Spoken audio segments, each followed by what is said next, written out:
Highway में अधिग्रहण की भूमि को लेकर कब्जेदारों ने किया मुआवजे का दावा। आपको बता दें कि शहर के मोहल्ला अजयपाल निवासी हाजी इमरान पुत्र हाजी इरफान ने आला अधिकारियों से गुहार लगाते हुए बताया कि सदर कोतवाली क्षेत्र के अंतर्गत पाल चौराहे के निकट चौकी मुस्तफ़ाबाद में उसने 14 डिसमिल जमीन खरीदी, जिस पर दुकान भी बनवा दी थी। शेष जमीन की देखरेख के लिए स्थानीय निवासी अनवर को जिम्मेदारी दी थी। अनवर की नीयत खराब हो गई और उसने उक्त जमीन पर अवैध कब्जा कर लिया।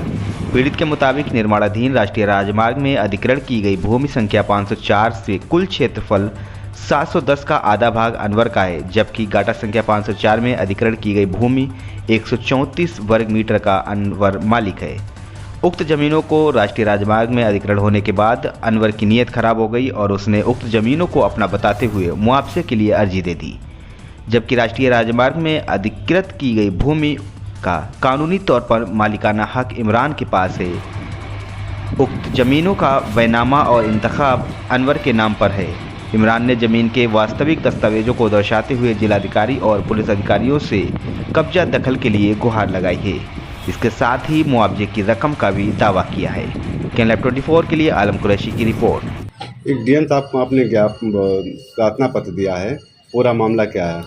पूरा मामला ये है कि ये ज़मीन पाल चौराहे पे जिसकी मुस्तफ़ाबाद चौकी लगती है, वहाँ पर मेरी 14 डिसमिल ज़मीन मैंने लाल मोहम्मद से ख़रीदी थी। बने हुए का बैनामा है।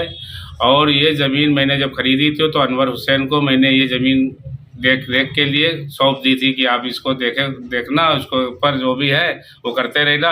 बाद में हम ये ज़मीन जब देखेंगे ले लेंगे। तो थोड़े दिन के बाद में एनएस में ये ज़मीन चली गई थी।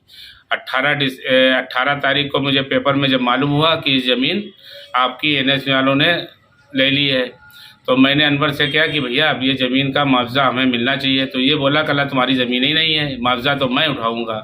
और जबकि ये ज़मीन मेरे इंतखाब में भी मेरी ज़मीन है और इसमें एक दुकान मेरी बनी हुई थी, वो भी इसने कब्जा कर रखा है।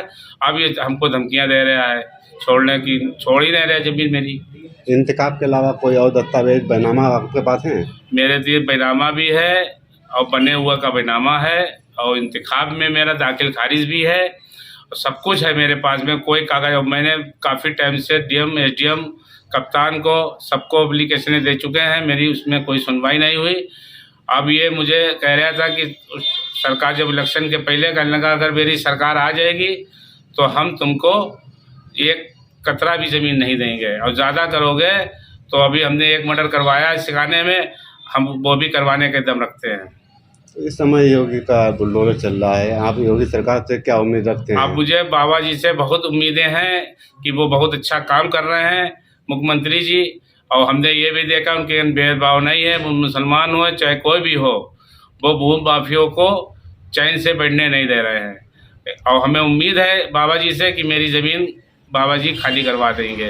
ये ज़मीन की आप बात कर रहे हैं, ज़मीन कितनी कीमत की लगभग होगी? करीब 60-70 लाख रुपए ज़मीन है। ये ज़मीन कीमत 60-70 लाख होना चाहिए और मुआवजा मेरा बनने से इसने रुकवा दिया है। मेरा मुआवजा नहीं देने दे रहे हैं, मुझको लेने दे रहे हैं। एनएस वाले मुझे मुआवजा दे रहे हैं मगर ये उसमें इसने आपत्ति लगा दी है, वो मुआवजा हमको लोगों को नहीं मिल रहा है।